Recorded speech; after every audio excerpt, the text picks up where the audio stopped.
Hello दोस्तों, कैसे हैं आप सभी लोग। उम्मीद करता हूँ आप सभी लोग ठीक होंगे। आज हम नेक्स्ट पार्ट शुरू करेंगे। इसमें लगभग 35 क्वेश्चन है, जिसमें आपका जनवरी से कवर हो जाएगा। तो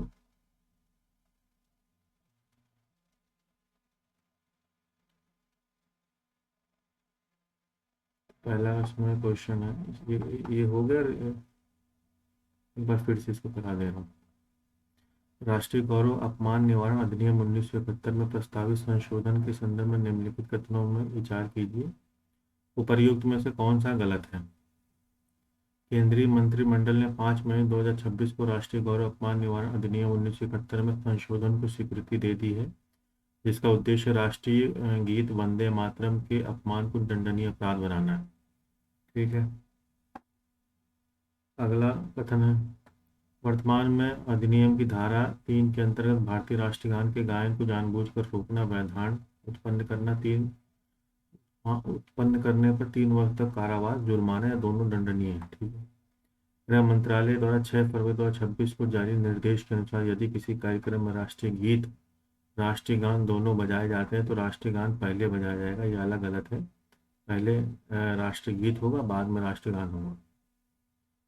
जैसे ये अगला है, राष्ट्रीय गीत वंदे मातरम को समान आदर और समान दर्जा देने की बात 24 जनवरी 1950 को संविधान सभा में डॉक्टर राजेंद्र प्रसाद ने अपने वक्तव्य में कही थी। तो ये सही है, बाकी सी गलत था। और सी में जैसे यहाँ लिखा है व्याख्या में, केंद्रीय मंत्रालय के निर्देश के अनुसार यदि किसी कार्यक्रम में राष्ट्रीय गीत और राष्ट्रीय गान दोनों गाए जाते हैं तो राष्ट्रीय गीत पहले गाया जाएगा, ना कि राष्ट्रीय गान। अब ये कुछ फैक्ट्स हैं जो मैगजीन में थे, तो यहाँ भी ला दिया गया है। राष्ट्रीय गीत वंदे मातरम की रचना 1875 में बंकिम चंद्र चट्टोपाध्याय ने संस्कृत में की थी तथा यह उनके उपन्यास आनंद मठ में शामिल था, वहां से लिया गया। इसे पहली बार राजनीतिक अवसर पर 1896 में कलकत्ता में आयोजित भारतीय राष्ट्रीय कांग्रेस के 12वें अधिवेशन में गाया गया था, जिसकी अध्यक्षता रहमतुल्ला एम सयानी ने की थी। ये ध्यान देंगे। राष्ट्रीय गीत वंदे मातरम को गाने का कुल समय 1 मिनट 9 सेकंड है।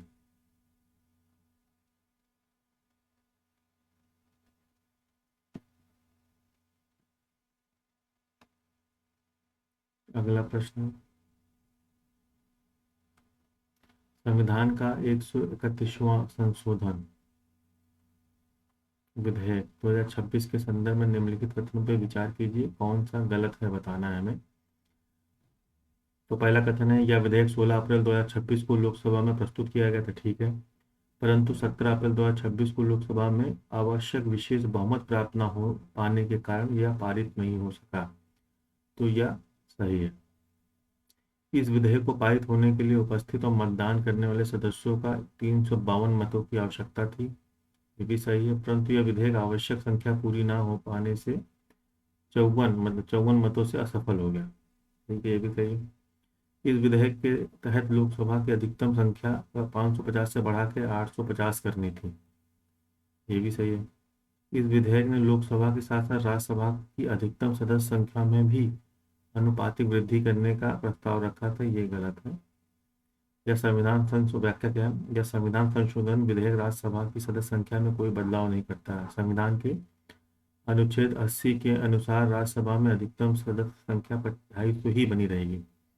यह संशोधन केवल लोकसभा और विधानसभाओं से संबंधित था। ये ध्यान देंगे, यहाँ कंफ्यूज हो सकता है कि विधान परिषद डाल दे या राज्यसभा डाल दे। 131वें संशोधन विधेयक में लोकसभा में अधिकतम 815 और केंद्र शासित प्रदेशों में 35 सदस्य का प्रस्ताव था, टोटल 850। ये ध्यान देंगे, मतलब लोकसभा में 815 और राज्य के यूटीज में 35 है, क्योंकि इसे स्टेटमेंट बना के पूछ लेगा। इस विधेयक ने अनुच्छेद 55, 81, 170, 330, 332 में जनसंख्या की नई व्याख्या प्रस्तावित की। ये बहुत मुश्किल है पूछे, लेकिन जनसंख्या की नई व्याख्या प्रस्तावित की, ये ध्यान रखेंगे। इस विधेयक का तीसरा संवेदनशील पक्ष 106वां संविधान संशोधन अधिनियम 2023 द्वारा प्रदत्त महिलाओं के लिए 1/3 आरक्षण का क्रियान्वयन से जुड़ा था। ठीक है, ये वाला पॉइंट भी याद रखेंगे। जो विधेयक प्रस्तुत किया गया था यह 106 से संबंधित था, ताकि 1/3 आरक्षण को लागू किया जा सके सीट बढ़ा के महिलाओं पर।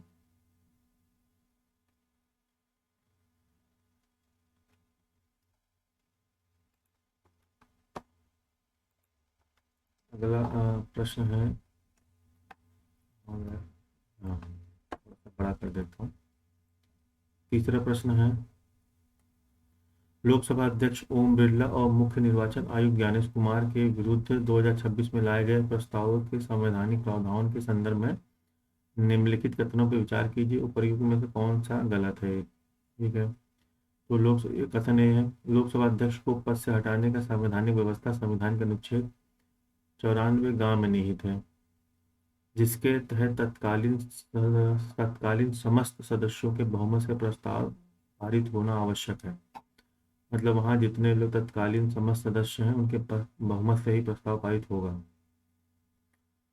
कथन बी क्या है, अनुच्छेद 96 के अनुसार जब अध्यक्ष को हटाने का प्रस्ताव विचाराधीन हो तब वो सदन की अध्यक्षता नहीं करेंगे और उन्हें चर्चा में भाग लेने या प्रथम अवसर पर मत देने का अधिकार नहीं होगा। ये गलत है। क्या है, अनुच्छेद 96 के तहत जब अध्यक्ष को हटाने का प्रस्ताव विचाराधीन हो तब वो सदन की अध्यक्षता तो नहीं करेंगे, लेकिन उन्हें सदन की चर्चा में भाग लेने और प्रथम अवसर पर मत देने का पूर्ण अधिकार है। ये पॉइंट याद रखेंगे। हाँ, ये स्टेटमेंट में पूछ सकता है। वो केवल मत बराबर, जब मत बराबर होने की स्थिति में निर्णायक मत नहीं दे सकते हैं। ठीक है, तो ये वाला गलत है कि उन्हें मतलब चर्चा में भाग लेने और अवसर प्रथम अवसर पर मत देने का अधिकार होगा। ये गलत हो गया।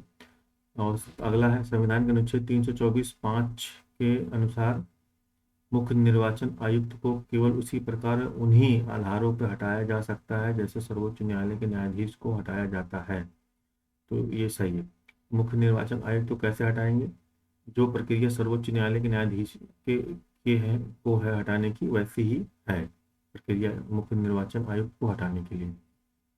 न्यायाधीश जांच अधिनियम 1968 की धारा 3 के अनुसार मुख्य निर्वाचन आयुक्त को हटाने का नोटिस स्वीकार करने या अस्वीकार करने का अधिकार क्रमशः लोकसभा अध्यक्ष, राज्यसभा के सभापति के पास होता है। ये भी सही है। कुछ इसके फैक्ट्स देख लेंगे। लोकसभा अध्यक्ष ओम बिरला के खिलाफ विपक्ष ने 10 फरवरी 2026 को नोटिस दिया था। 11 मार्च 2026 को लोकसभा ने ध्वनिमत से अस्वीकार कर दिया। मुख्य निर्वाचन आयुक्त ज्ञानेश कुमार के खिलाफ 130 लोकसभा और 63 राज्यसभा सदस्यों के हस्ताक्षर वाले नोटिस 6 अप्रैल 2026 को दोनों सदनों के पीठासीन अधिकारियों द्वारा अस्वीकार कर दिया गया। भारतीय संसद इतिहास में अब तक किसी भी लोकसभा अध्यक्ष पद को हटाया नहीं गया है। ये ध्यान रखेंगे।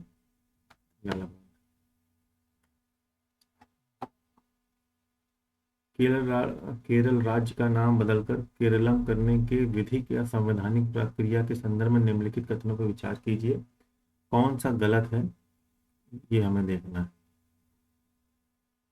केंद्रीय मंत्रिमंडल ने 24 फरवरी 2026 को राज्य केरल का नाम बदलकर केरलम करने का प्रस्ताव को मंजूरी प्रदान की है।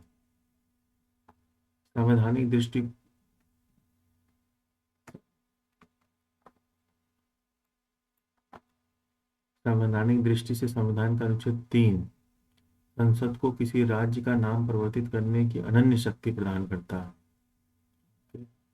अनुच्छेद 4 के अनुसार नाम परिवर्तन से जुड़े कानून के तहत संविधान की प्रथम और द्वितीय अनुसूची में संशोधन करना आवश्यक है। अनुच्छेद 4(2) स्पष्ट करता है कि अनुच्छेद 3 के अंतर्गत बनाया गया ऐसा कोई भी कानून अनुच्छेद 368 के तहत भारत सामान्य संविधान संशोधन नहीं माना जाएगा। अब इसमें देखना कौन सा गलत है। तो इसमें बता रहे हैं सी गलत है। अनुच्छेद 4 के तहत व्यवस्था की गई है, अनुच्छेद 4 के तहत व्यवस्था की गई कि अनुच्छेद 3 के अंतर्गत बनाए गए कानून के माध्यम से संविधान की प्रथम अनुसूची में क्या है, राज्य के नाम और क्षेत्र है। और चौथी अनुसूची में राज्यसभा में सीटों का आवंटन है, में आवश्यक संशोधन किए जाते हैं, ना कि द्वितीय। द्वितीय में मुझे लग रहा है शायद सैलरी है, या शपथ या सैलरी में है द्वितीय अनुसूची में, तो द्वितीय नहीं है, पहली और चौथी में आपका संशोधन करना अनिवार्य है। तो ये वाला आपका गलत हो जाएगा, ये सी वाला प्रथम, यहाँ चौथा होगा तब सही होगा। ठीक है, द्वितीय नहीं।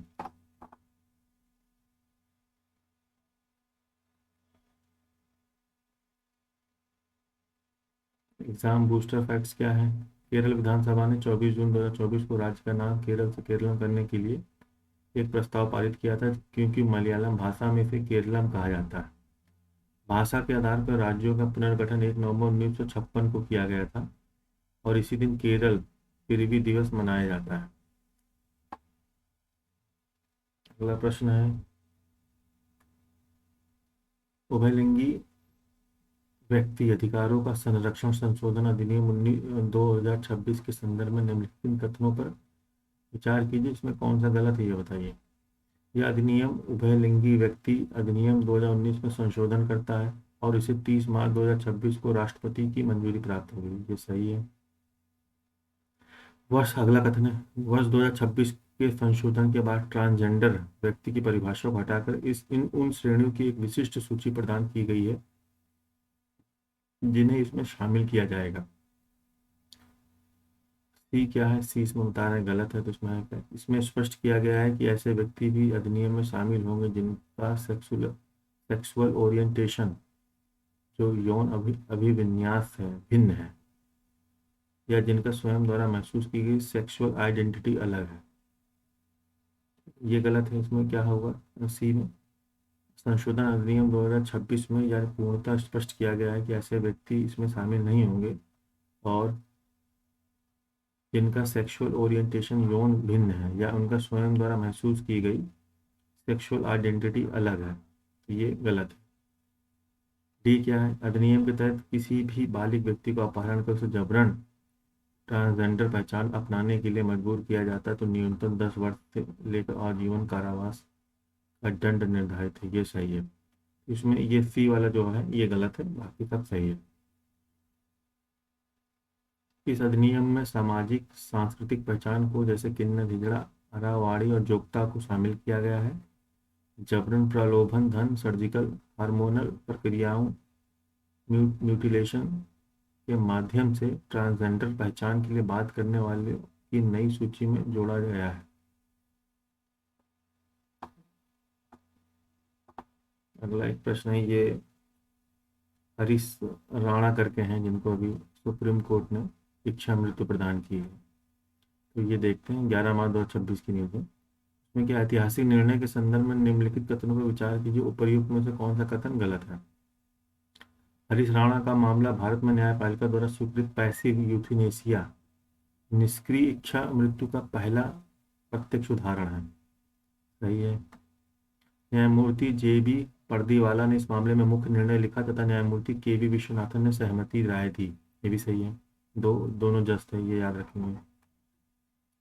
सर्वोच्च न्यायालय ने माना कि नाक या पेट की नली के माध्यम से दिए जाने वाला चिकित्सा सहायता, पोषण, जल योजन चिकित्सीय उपकार की श्रेणी में नहीं आता, ये गलत है।